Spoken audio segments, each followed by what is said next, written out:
আমার সকালটা শুরু হয় ১ কাপ চা'র মাধ্যমে। কারণ চা না খেলে আমার দিনটাই শুরু হয় না, এমন একটা অবস্থা। তারপর হচ্ছে চা খেয়ে একটু হালকা পাতলা নাস্তা করে নিলাম। মানে একটু নুডলস রান্না করে নিলাম শর্টকাট ওয়েতে। যেহেতু টিউশনিতে যাবো। তারপর হচ্ছে সেখান থেকে আসার পথে হচ্ছে মানে কিছু টুকটাক মুদি খরচ লাগতো, মুদি বাজার লাগতো। তো সেগুলো হচ্ছে করে নিছি।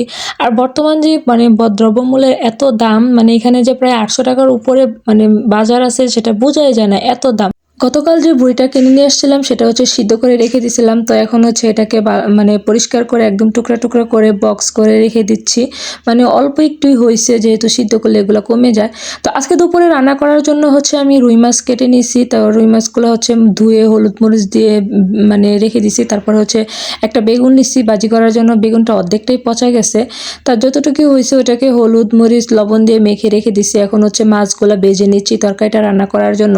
তো কড়াইয়ের মধ্যে তেল, তো পেঁয়াজ দিয়ে তারপর হচ্ছে ডাঁটা দিয়ে দেই। তো আমরা হচ্ছে ডাঁটাটাকে, আমি সবসময় ডাঁটা, বেগুন এগুলো হচ্ছে আগে ভেজে মানে কড়াইতে তেল, পেঁয়াজ দিয়ে ভেজে তারপরে হচ্ছে রান্না করি। যখন ডাঁটাটা হাফ সিদ্ধ বা ভাজা হয় তখন হচ্ছে বাকি মশলাগুলা দেই। যেমন রসুন বাটা, জিরা, তারপরে হচ্ছে মরিচের গুঁড়া দিয়ে তারপর মশলাটা কষায় নেই। মানে ডাঁটা সহ কষায় নেই। তো সিদ্ধ হয়ে গেলে পানি দিয়ে দিই। পানি দিয়ে তারপরে হচ্ছে মাছটা দিয়ে তারপরে তরকারিটা রান্না করি।